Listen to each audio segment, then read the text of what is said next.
Ladies and gentlemen, welcome. I am back at Mannheim. I purchased 3 cars.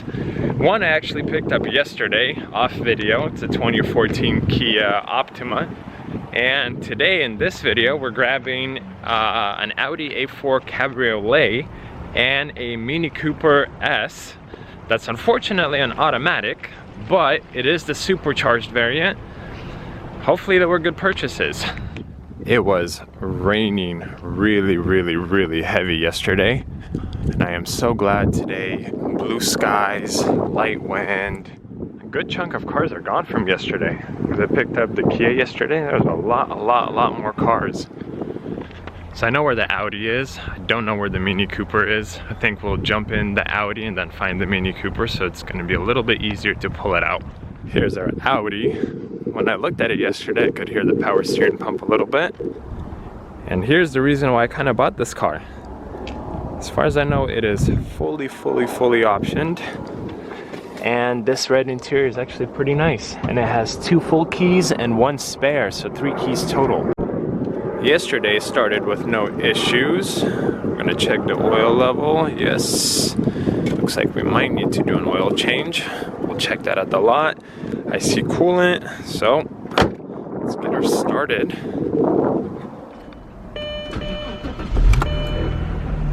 Got that started like a champ.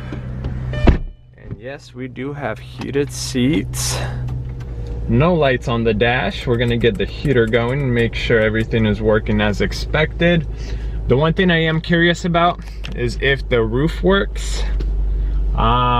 And I'm thinking, should we try it here or should we just try it at the lot? I don't know.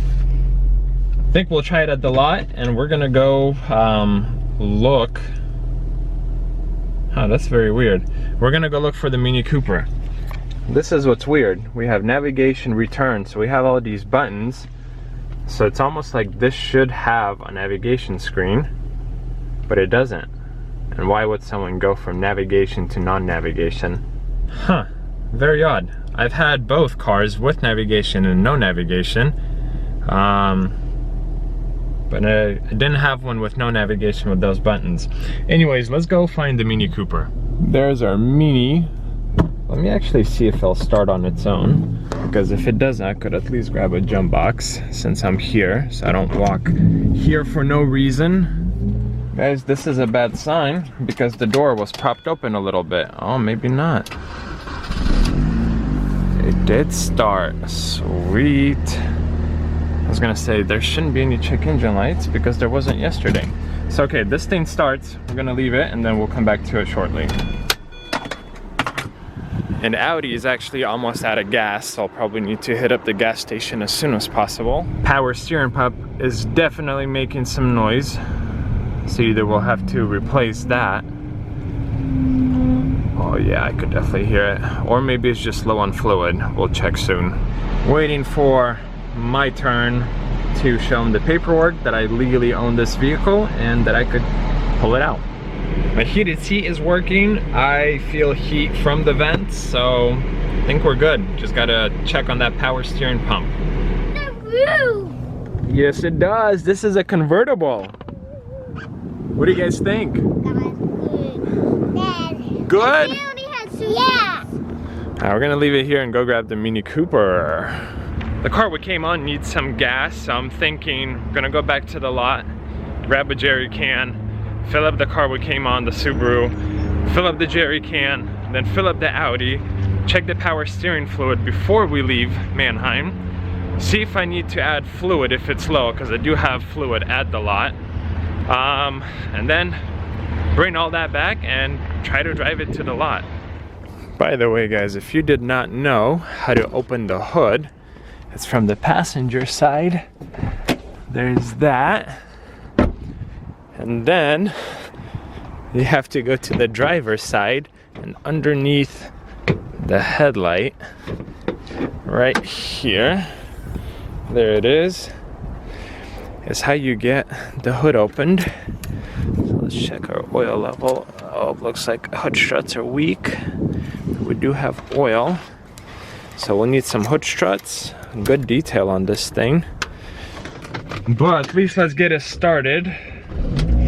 and pulled out of the auction. It's showing me I have something open, either hood, trunk, or door. So let me check those. It was the hood, got that closed, and I just nearly cut my finger on this thing. Look at that, it's like way poking out. Oops. It's gonna be a lot better than what I just had. Here are the lights that we have. I'm not buckled in, and I knew about the airbag and tire pressure light. The only one is right here, the traction control light, and either there's a button or we have an issue. A little longer than a few minutes later. Mini Cooper made it to the lot, more or less kind of issue free. So noticed a few things. The steering wheel is crooked, so alignment is off. That's why I'm assuming the traction control light is on. And the bigger issue is that moonroof doesn't open, so it doesn't work at all. And about 2 weeks ago, basically beginning of the 2021 year, Mannheim is standing by their condition reports, which this Mini Cooper does have a condition report. And I checked, and they did not disclose the traction control light, and they also did not disclose that the moonroof isn't working, which are actually, I would say, pretty major issues that are gonna eat away at my profit. So I'm gonna go upstairs and give Mannheim a call and see what they say. Vaguely show you guys the car. So it's a 05 Mini Cooper S, 85 or 86 500 miles. I got a 3.4 in the condition report, which is pretty good. This is what I paid for, $2,500 plus $200 in fees. So here's the condition report. The only thing that they disclosed was the tire pressure light, which I saw, airbag light, which I saw. In this section, they should have disclosed the traction control light. And then also in this section, interior, they should have disclosed that the moonroof is inoperable. They put me through to arbitration, but nobody answered my call, so I left a voicemail. And I guess we'll see when they'll call me back and kind of go from there. Honestly, like, price still isn't too bad. As long as moonroof isn't leaking, I could sell it like that. You know, it's not a big issue. But they stand behind their condition reports. One, I want to learn to what extent they stand by them. And two, you know, if they buy it back and then they disclose those issues, I could potentially buy it for cheaper. And that's the whole goal of running a dealership or any business. Buy cheap, sell more, make a profit. Here's my oil or liquid stash. And I have this power steering fluid, but it's for Japanese vehicles, not an Audi. So unfortunately, I don't have power steering fluid for the Audi. But I am sure that I do have some at the house. So I'm gonna grab a jerry can and then go pick up the Audi, see if they call me back, when they call me back, what they will say, and kind of go from there. Please, let's go get the Audi. Back at Mannheim, got some gas, I don't know, 2 gallons. That'll definitely be enough to get me to the lot with no issues. We got just a little bit. I would assume that once I start driving, it'll probably increase, but that's definitely better than being literally on empty. Audi's running great, temperature is dead center, make good power, speakers work, heater works, heated seats work. I guess once we get to the lot, we're gonna check if the convertible top works, and if it does, then we're actually gonna check the power steering reservoir, see if it has enough fluid in it. If it does, then I'll probably order a new power steering pump. We're gonna drop this car off to get detailed because I have a car to detail it right now, so if anything, we'll just kind of do a swap. And then hopefully soon, very soon, this car will be ready to go to its new owner. Just filled up the Audi a little bit more, and we're actually gonna go to DEQ, pass emissions on it, see if it'll pass, because if it does, then we could say there are more or less guaranteed no check engine lights, and then proceed with the other stuff I mentioned before. A few moments later. Audi Audi passed. That means we could detail it, get the power steering fixed, and she's off to a new owner. I am back at the lot and moment of truth. Will the convertible top work? So far, we are looking good. I remember this is a super slow convertible top. Like really slow. It might be the slowest one I've ever had on these cars. But it works. This is how it looks topless. Kind of do a walk around of both cars. I'll show you guys the minor imperfections. Here's a little thing right there. But again, it's a 2004. Oh, by the way, guys, this is a one owner Audi.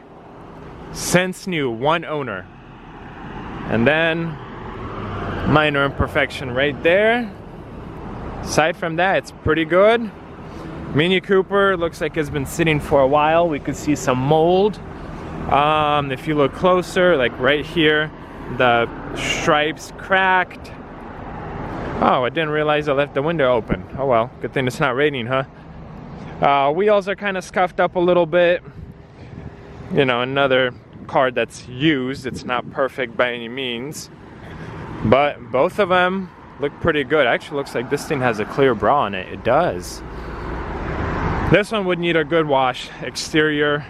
Both of them will need an interior detail. What do you guys think? Which one would you take to daily drive? Convertible or Supercharged Mini Cooper? I think for today this is gonna be it.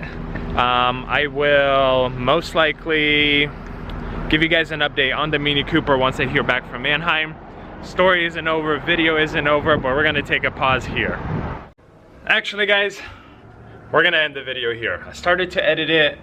We were over 10 minutes in and I figured probably only halfway through with this story and all the juicy stuff is still coming up. So we're gonna end it here and there will be a second video that continues this journey. So make sure you are subscribed. Make sure you find it on the YouTube channel. As always guys, thank you so much for watching and I'll see you in another video.